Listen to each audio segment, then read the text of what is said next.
Hi, Mark Bond here. Welcome to video number 3. This time around we're going to be going over some sweep arpeggios. Basically a lot of minor and some major arpeggio action, a little bit of diminished run here. Now these doing arpeggio sweeps was made famous by Yngwie Malmsteen primarily, followed by like Vinnie Moore, Tony McAlpine, and Paul Gilbert, and Michelangelo. I'm going to play it with my tempo set at 190, and then I will break it down, kind of show you how you got to get it going to get nice and smooth on that right hand and left hand synchronization. Here we go.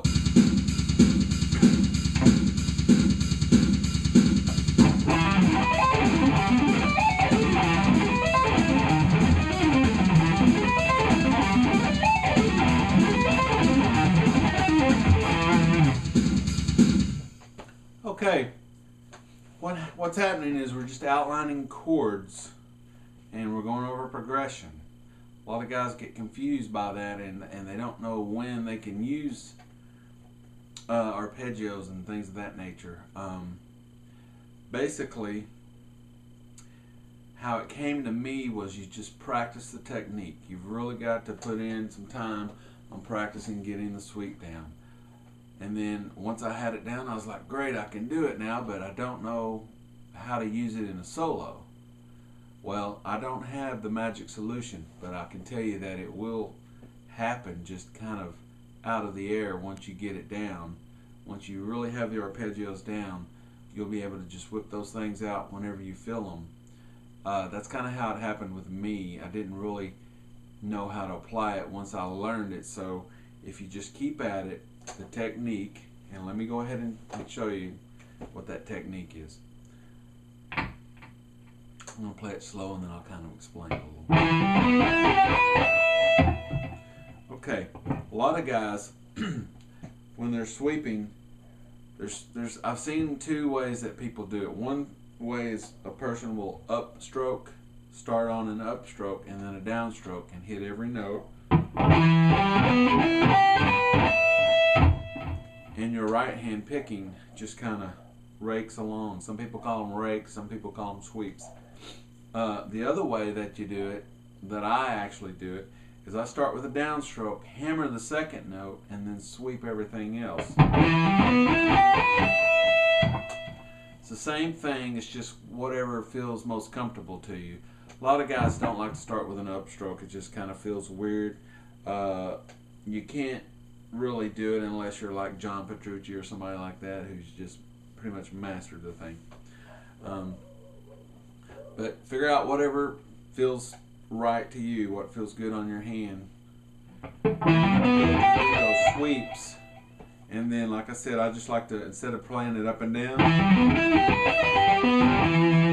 I like to ascend and then descend on a different arpeggio.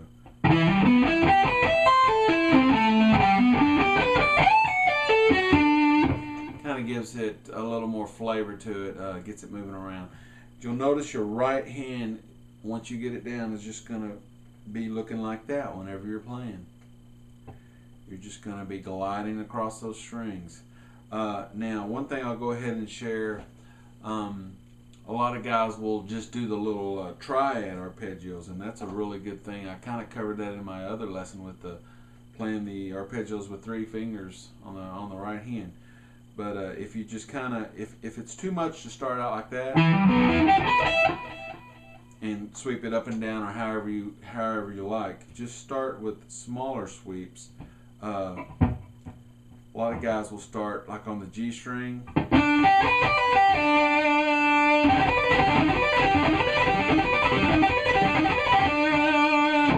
lot of guys start and practice that a lot. I myself did too. Then you can do the, that was a major arpeggio shape, and then you can do a minor. So you can utilize these things and move them all up and down the neck, get them figured out, and just come up with patterns that sound musical. That's one of the most important things.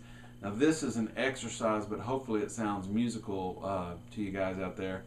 And I'm going to demonstrate how I would actually maybe use this in a song. Like I'm going to go into a little bit of a rhythm and Let me show you what's happening here.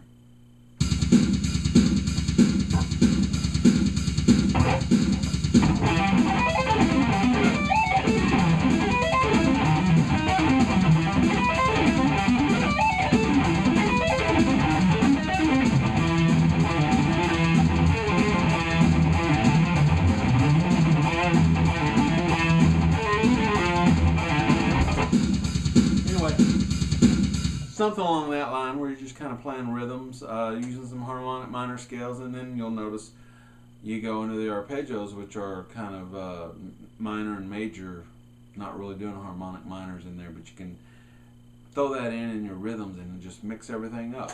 Anyway, if you got any questions, you can feel free to email me. Thanks.